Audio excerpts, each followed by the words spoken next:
Hello বন্ধুরা, তোমাদেরকে আমি আজকে দেখাবো ডাল তড়কা। তেল দিয়ে দিলাম কড়াইতে। এখন এর মধ্যে আগে রসুনগুলো দিয়ে দেব।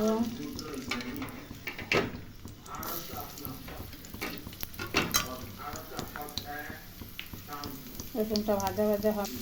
দেখো রসুনটা ভাজা ভাজা করছি। রসুনটা লাল হয়ে গেল। এখন পেঁয়াজ আর কাঁচা লঙ্কা দিয়ে দিলাম, দিয়ে একটু নাড়াচাড়া করছি। দেখো ওটা ভাজা ভাজা হয়ে যাচ্ছে। এখন এর মধ্যে দিব টমেটো। দেখো টমেটো কুচি দিয়ে ভাজা ভাজা করছি।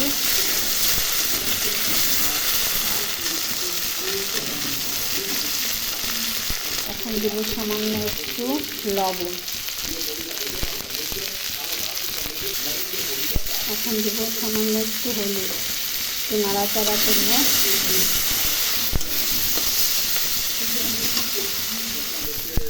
ভাজা ভাজা করব।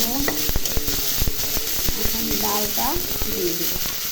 তোমরা মুগ ডাল কিংবা মটর ডাল, ছোলার ডাল, যে কোনো ডাল দিয়ে তরকা করতে পারবে।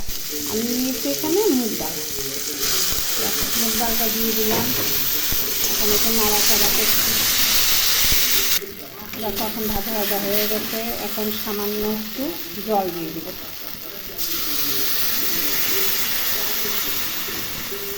জলটা এখন একটু ফুটিয়ে নেব।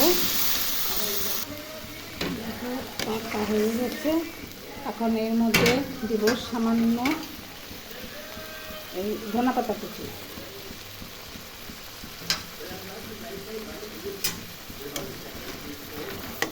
এরকম তরকা করে তোমরা রুটির সাথে খেয়ে দেখতে দারুণ লাগে।